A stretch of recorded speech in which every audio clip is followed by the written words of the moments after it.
Good evening, everyone. My name is Benjamin, and welcome to a slightly different video today.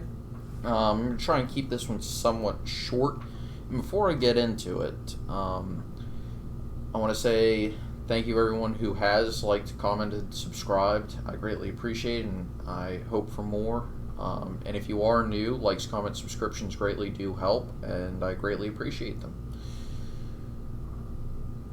And today, we're going to be talking about a topic that it kind of hit me that, wait a second, it's a little odd how much influence one person has had on modern American politics as well as American government.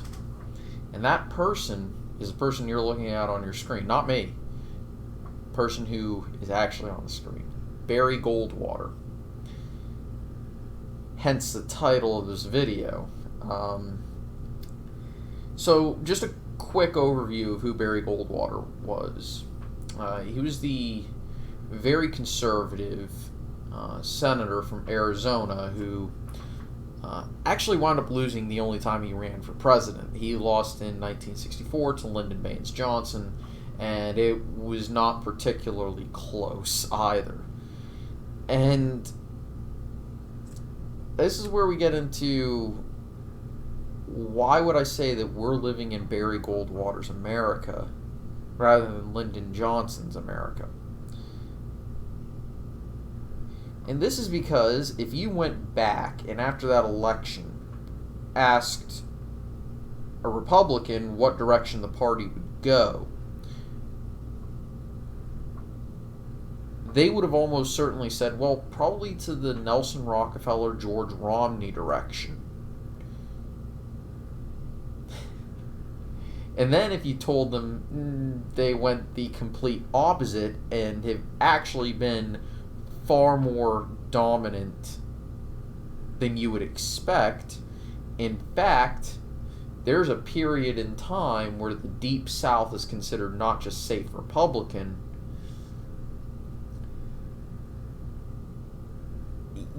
they would look at you like, wait a second, the Republicans didn't nominate Nelson Rockefeller, George Romney, that sort in 68? He said, nope, they nominate Nixon, and Nixon wins.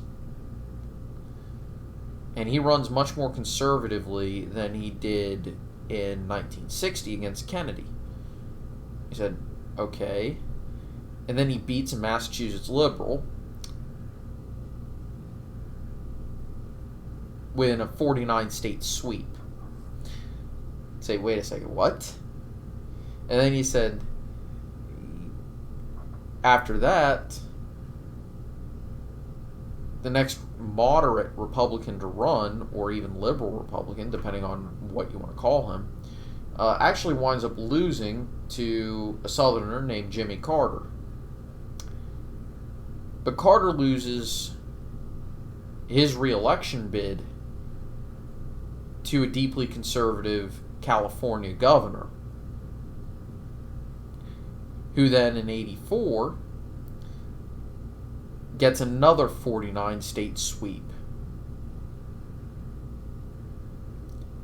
His vice president, this California governor who gets a 49-state sweep is so popular, his vice president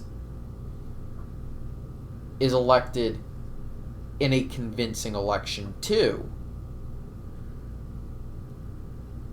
The Republican Party becomes so effective at winning conservative voters that the Democrats become more conservative themselves in the 90s in order to try to win elections. They elected a moderate governor from Arkansas, and his vice president is from Tennessee. And then you nominate a conservative from Texas, and it's conservatives from then on out. If you told a Republican that the direction of the party after 1964 was conservative and that they would be successful in doing so, they would have laughed you out of the room.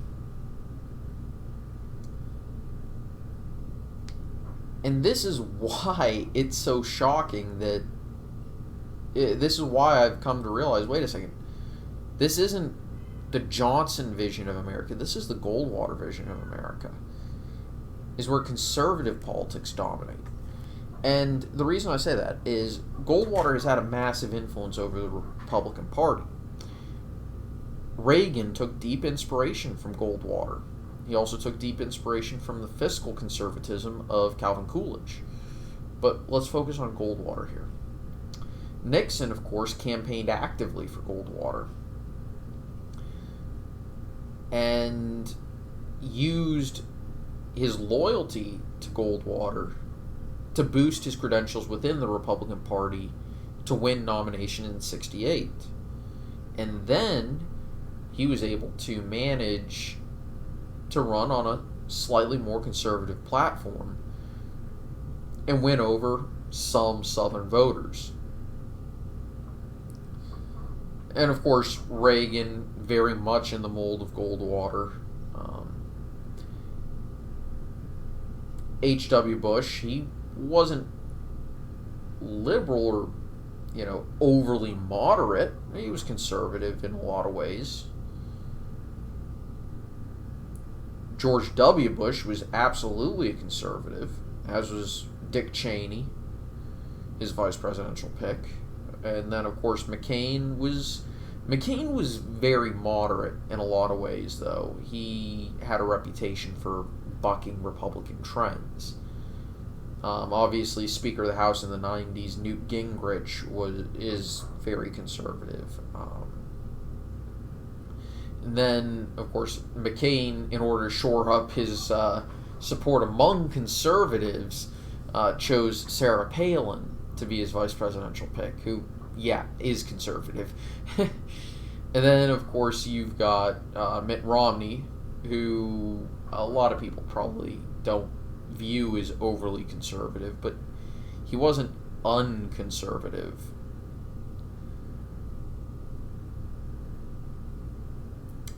And, of course, he chose someone who was conservative as his vice presidential nominee, Paul Ryan, who focused more on the fiscal side of things, if we're honest. And, of course, you got Donald Trump and Mike Pence. And who's the Senate Majority Leader? Mitch McConnell, a conservative.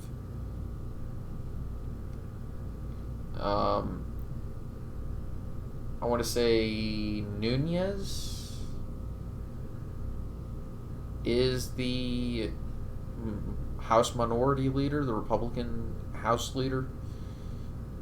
He's a conservative. Steve Scalise, the House Minority Whip, he's a conservative.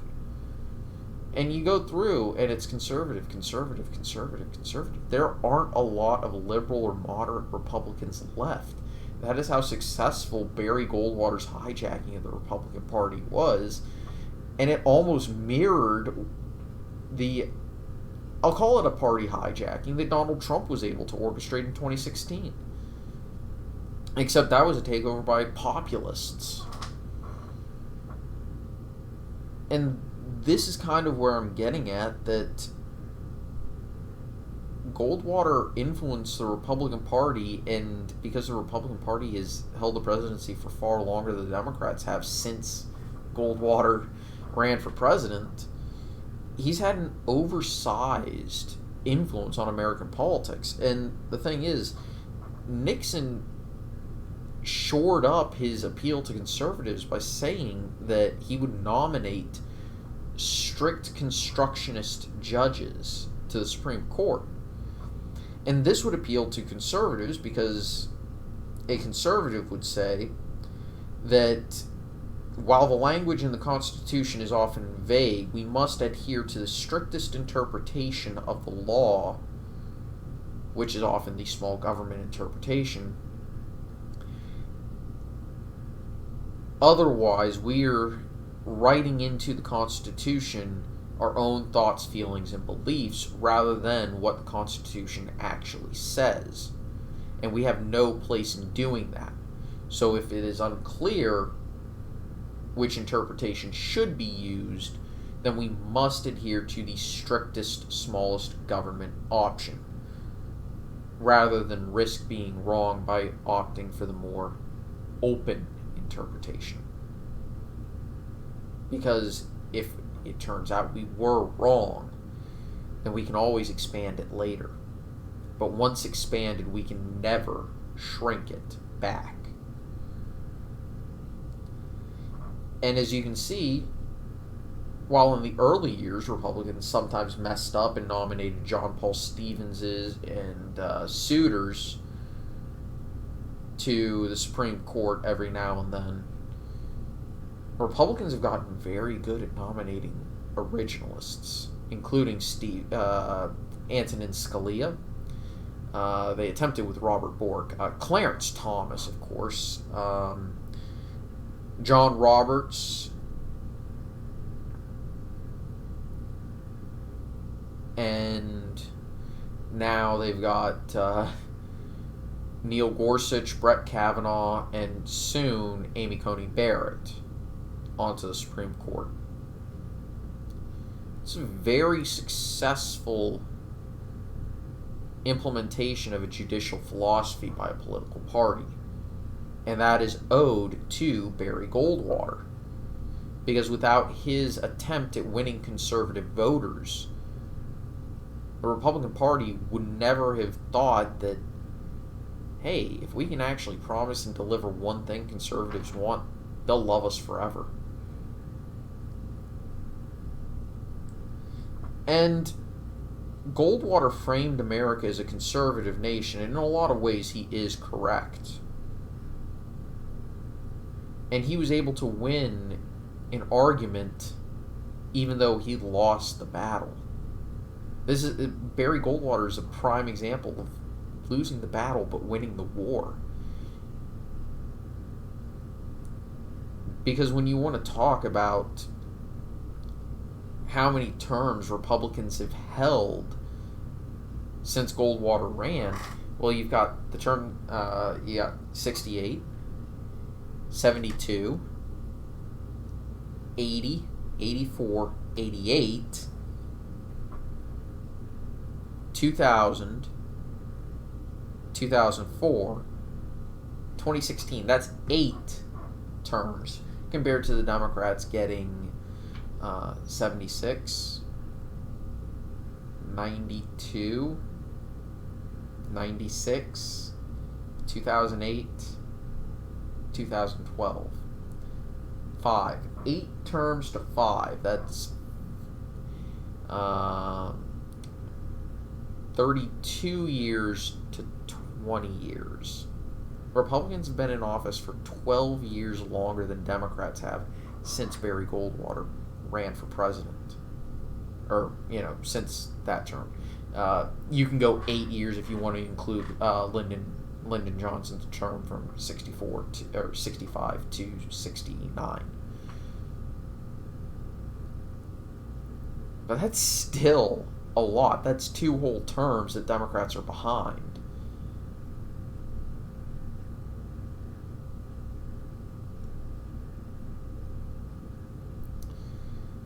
But